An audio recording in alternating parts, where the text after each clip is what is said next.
Qui se souvient des premières apparitions d'Alessandra Sublet à la télévision? Il y a plus de 15 ans, elle était aux commandes L'amour est dans le pré. Ça peut paraître bizarre de l'imaginer dedans puisqu'aujourd'hui, Karine Le Marchand endosse ce rôle à la perfection. Puis, elle rejoint le groupe France Télévisions et enfin dépose ses valises sur TF1. Elle a une personnalité caméléon qui s'adapte à tout, malheureusement, elle semble se lasser très vite. Donc, elle se lance des défis en permanence. Qu'est-ce qui pourra vraiment l'apaiser? On pensait que Jordan était le plus à même de lui offrir ce sentiment de plénitude. Tout commençait si bien entre eux. En 2019, la rencontre se fait dans le cadre du travail.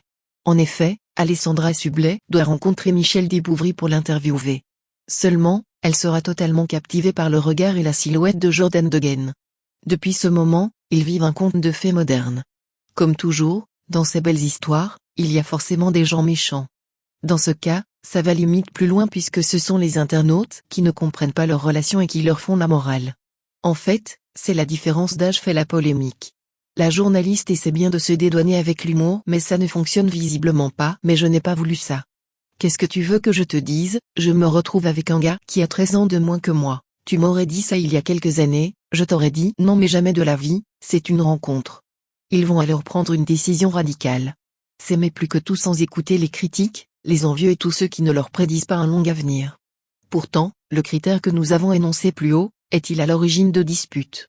À un détail près, Alessandra Sublet confiera que lorsqu'elle a eu des moments de doute.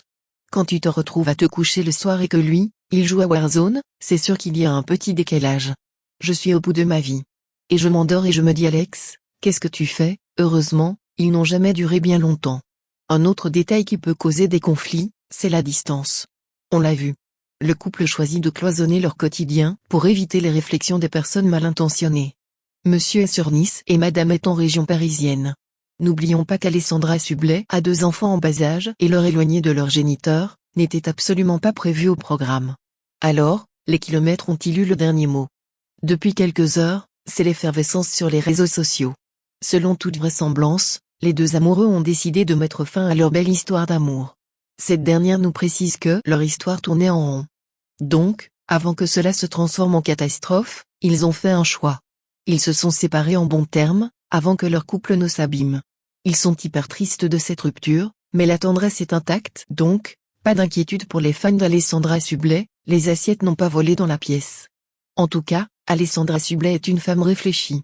Ses enfants ont dû forcément se lier avec Jordan. Donc, il est juste hors de question que ce dernier sorte de leur vie de manière radicale. Elle trouvera forcément un moyen de reconstruire des liens solides avec le concerné. Il leur faudra forcément du temps avant de s'oublier.